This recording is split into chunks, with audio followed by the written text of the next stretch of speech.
Hi everyone, CG here. The video you are about to watch is a clip from a live I did a few days ago. The goal was to take an image and try to reproduce the texture in Fluent Materializer. So enjoy it. I'm gonna start with this one and we're good to go. We're gonna start by making this 3 layers, and the base color was actually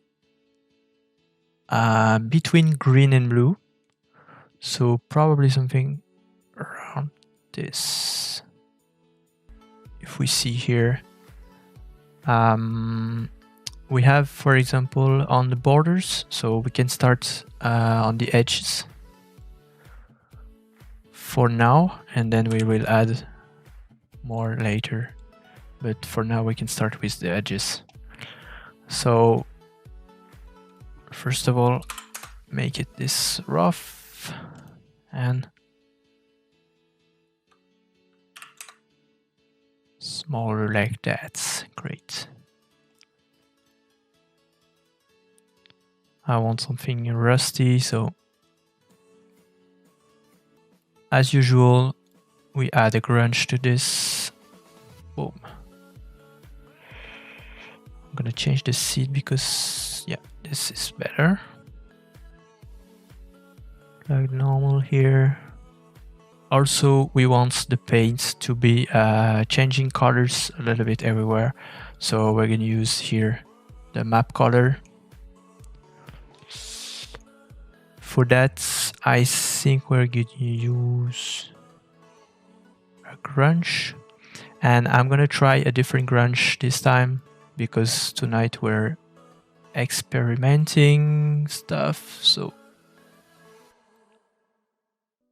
yeah, I think if we go lower than 0.5, we're gonna get a more interesting color for this one, for example. I'm gonna probably make it a little bit darker, so it's like the rust actually went on the paint. Also, we have the borders, the edges, and we have some the dents here and there. So I'm gonna use the dents imperfection here, and we're gonna make it with this one. So F, lighten. Boom. I'm gonna add a little bit of dust because this is something old and destroyed, so dust is always welcome. Coarse amount. I'm gonna reduce the limits here so it falls here on the side. Actually here, this is a cool trick that you can do, is actually mixing a grunge with a dust here on the amount input. And you can have this effect, because if you don't do that, then it's like uniform. So you can make it a little bit more random, and then you put this to multiply, and you put something more than 1, like 0.5, and then you can increase like this the dust.